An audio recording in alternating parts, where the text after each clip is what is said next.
Okay, so starting next week, sophomores, we're starting our next project called Before the Dinosaurs. So when you show up here next Tuesday, it'll just say letters B, T, and D for Before the Dinosaurs. And these are just a select group of animals that we are going to discuss. For those of you who are tuning in later, who were absent today, you have some of these animals that are assigned to you. So the house or card that you had picked is corresponding to one of these numbers. So please don't lose that. Okay. So what does this mean? Well, I would say good question. So just so you know, for anyone who has one of these cards, is there any questions before we get started on how you pronounce them? Okay, or else we can just do, this is the Anomalocaris, the Brontoscorpio, Meganura, which maybe, do you remember that? The dragonfly. This is called Hycoethes, okay? Cephalaspis, Hynerpeton, Petrolacosaurus, the Adaposaurus, a Dimetrodon, a Gorgonopsid, a Diectodon, Euparkeria, Chasmatosaur, and a Hyneria. This one was supposed to be over here, but I think I got interrupted because they start with the same letters. It should have been here, but we got them all accounted for. Okay, so then what happens on your evaluation, we'll give you all this information, but you're responsible for at least writing some of the characteristics down. And then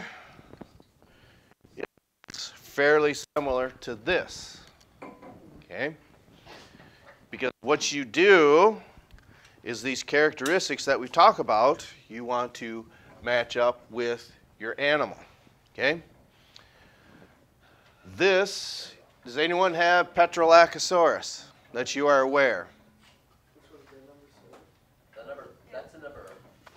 Petrolacosaurus is number 7, okay? So, and the size is not up to scale. This is not a very large animal. It's not like it's going to take up the size of this whiteboard. This is enlarged quite a bit. But from your limited knowledge, what's your first impression of this? Yes, it's a tetrapod. Well, that's in its mouth, yes. Why? Because it's scaled. Okay. So one of the ways that we attribute reptiles from that of their amphibian counterparts, one, all these little bumps on here and the skin is scaly, okay?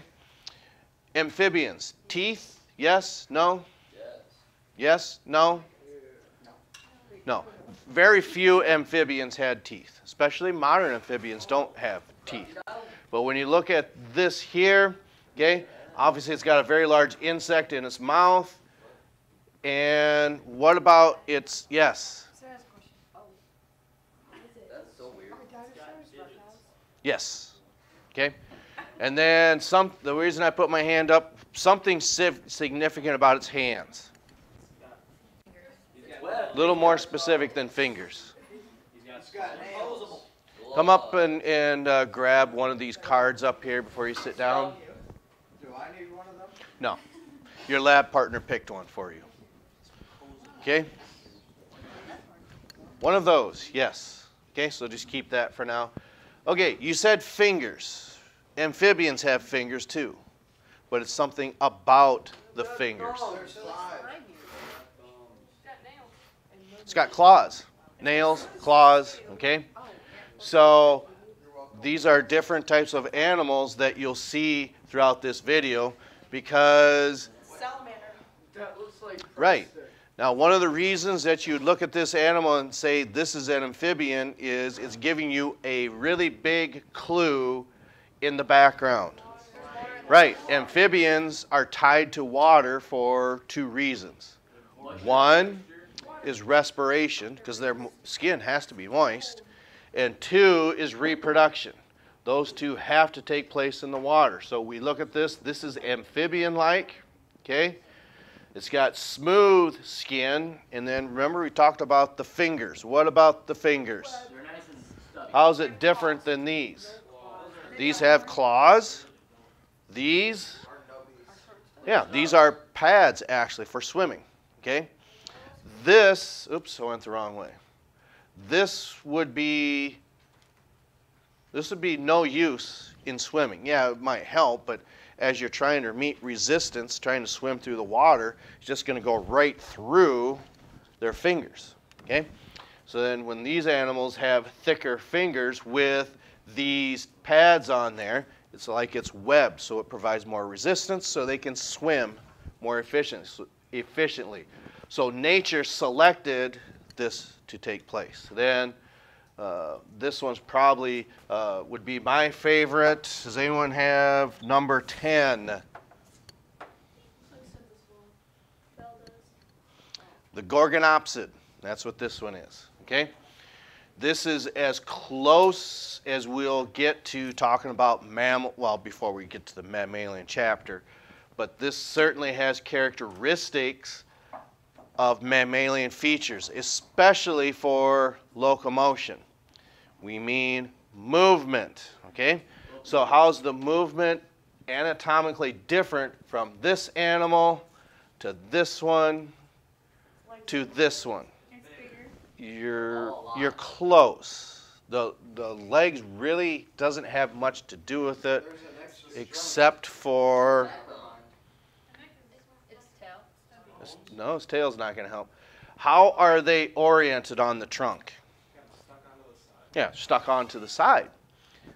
How are modern mammals, how are their appendages attached?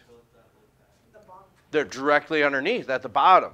That really makes this animal way more efficient in moving. The faster you are, the faster you get away from predators, the faster you are at catching things. So nature selected these animals to change for that very reason. So we'll get into a lot more of these. What animals that possibly come closest to looking like?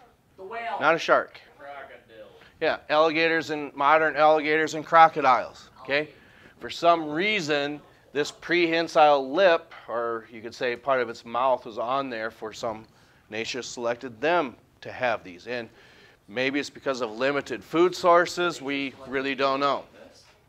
So these are just some of the animals that you're going to see. This is would be the first vertebrate. It's called Hycoethes. Then, oddly enough, looks like it, the very first fish. Okay, so these, oddly enough, are more closely related to amphibians than what you might think. Okay. Because what has to happen is that they're going to illustrate this is fish eventually left the water. And once they left the water, then what type of animals were present on Earth? What came after the fish? Too far. Amphibians. Okay? So these eventually became lung-breathing animals. Okay?